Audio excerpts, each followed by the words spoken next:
Alright, magandang umaga Pilipinas, Luzon, Visayas at Mindanao. Siyempre, largang umaga po muli dito po sa ating lalawigan ng Batangas, especially dito po sa 2nd District. At mapalad po tayo ngayon sapagkat makakapiling po natin ngayon ang ating Congresswoman Attorney Jerbel Jinky Beatrix Luistro para malaman po natin yung mga bago pang mga programa at syempre yung pagsagot po sa mga napapanahong issue. Ma'am, magandang umaga po at welcome po dito sa Larga Balita, ma'am. Good morning, ma'am. Good morning, Kuya Ron. Yun, ma'am. At syempre, I wish to greet all our Kalarga from Batangas 2nd District, Mabini, Bawan, San Pascual, San Luis, Lubo at Tingloy. Isang mapagpalang umaga po. Fiesta ngayon ng mahal na pong Santa Cruz. No? Opo. At kakatapos lang po ng Mass na ating dinanuhan dito sa Bawan. And I wish to thank the Parish of Immaculate Conception dito sa Bawan sa pagkakataon pong si Beatrix naging bahagi ng Misa Concelebrada. Nakakatapos lang. Happy Fiesta po sa lahat ng taga-Bawan. Fiesta ng mahal na pong Santa Cruz, no? Opo, at ako'y bumabati din po sa lahat ng ating mga kalarga from the 6 municipalities of Batangas 2nd District sapagkat kabi-kabila ang fiestahan, no? Happy Fiesta po sa lahat ng nagdiriwang ng fiesta. Kuya Ron?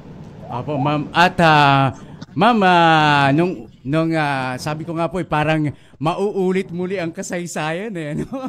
ng ating pong parang ganito po yung nangyari nung back in 2022. Definitely, Kuya Ron, ang damang-dama ni Beatrix ay palakas ng palakas ang suporta ng taong bayan. Indeed, ang laban ng Congresswoman ay laban ng taong bayan. Bagaman we are so thankful, we are so grateful because unlike during our first congressional bid back in 2022, wala tayong kasamang mayor, wala tayong kasamang vice mayor, konsehal ng bayan at kapitan.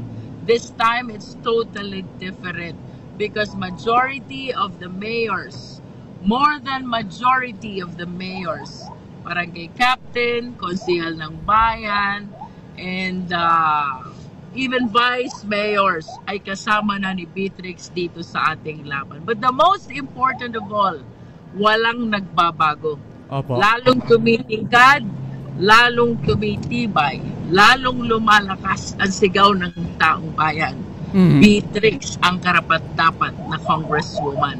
And it is really humbling, Kuya Ron, Opo. na ang lakas ni Beatrix ay ang lakas ng taong bayan. Ito yung palagi nating isinisigaw, no?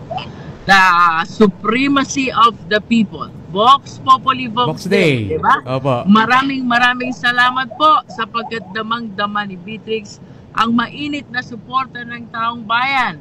Ang sabi nga, ninang ng kabataan, champion ng mga magulang, Congresswoman ng taong bayan. Kuya Ron? Opo, ma'am, naalala ko pa nung nagsisimula po tayo 7-point agenda. Yung po, sabi ko, more than that pa na-achieve ng ating Congresswoman Attorney Jerbel ang galing Ako, nag-o-observe po. I believe, yes, bagaman may mga challenges tayo pagdating sa legislation because we have to understand, it will take time, no? Bago maipasa ang isang batas. But I understand most of them were passed in Congress already in the lower house. Kaya lang the people should understand in legislating or in legislation. Pagkatapos po sa lower house, dun sa amin, sa House of Representatives, iaakyat pa po ito sa Senate. And the Senate has to approve as well the proposed legislation. After the Senate, it has to be transmitted to the Office of the President who will ultimately approve or disapprove the proposed legislation. No? As far as I am concerned, our 7-point agenda is substantially completed already. No? And as far as my work as member of the House of Representatives of the 19th Congress of the Philippines is concerned, isa-isahin mo nga yan, Kuya Ron. Yan. Mayroon tayong localization. Yun. Sabi nga po, May 1 na nag-celebrate po tayo ng Labor Day. That is why it became part of our regular program na palaging may job fair ang Beatrix in the entire Batangas 2nd District. And I'm receiving a lot of messages from the people of Batangas 2nd District who really were able to find employment out of this job fair, no? This is in line with our program, localization of job opportunities. Opo. Na sana katuwang natin ang ating mga lokal na pamahalaan upang ang ating mga kababayan magkaroon ng sapat na pagkakakitaan, no? I am excited for my second term because unlike on my first term, nakakaunti ang ating katuwang na mayor. This time around, halos marami tayong katuwang na mayor, di ba? And I wish to believe that we can fully realize my vision, our vision for localization of job opportunities.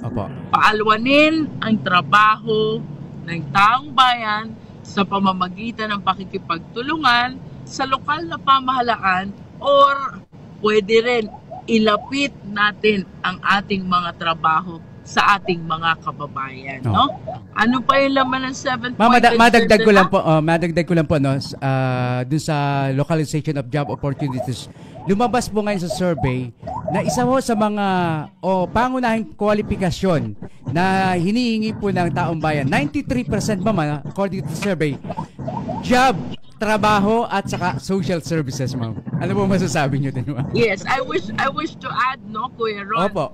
Sa atin pong pag-ikot for our second term, ang advocacy ko talaga this time around ay magkaroon ng industrial park ang Batangas 2nd District. I wish to thank Mr. Razon na investor ng napakalaking container terminal dito sa bayan ng Bawan.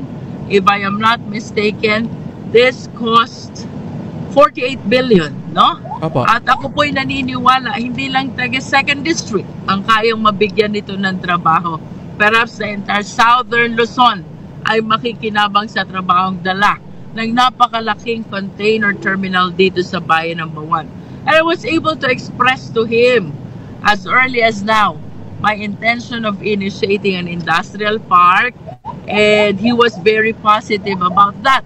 So ako po'y excited and I'm looking forward that apart from this container terminal ay makakatuwang natin si Mr. Razon sa ating intensyon na magkaroon din ng industrial park ang Batangas 2nd District. Now, why is this important?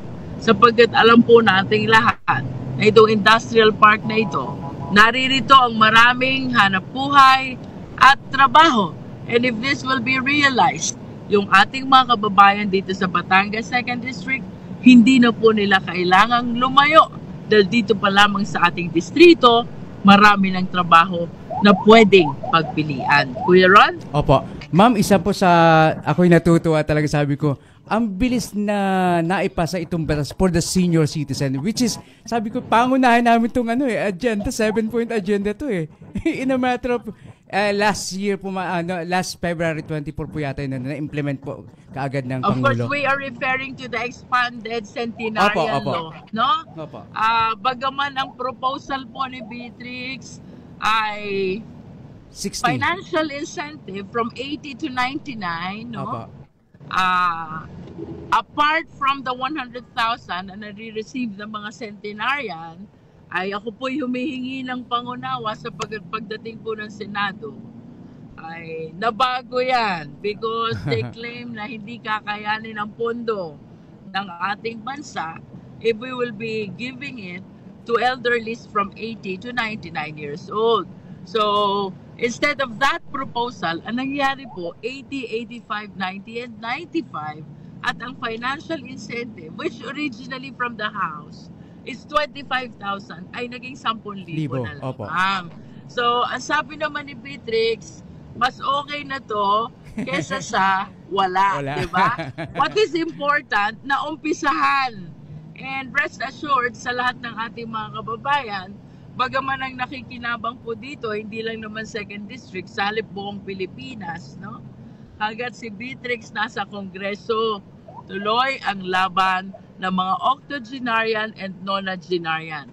Tayo po ay magpapasa uli ng bill at ang nilalaman po ng bill amendment naman And hopefully, makonsider na ng mga senador na hindi lang dapat 80, 85, 90, 95. Dapat across the board, 80 to 99, bigyan ng financial incentive.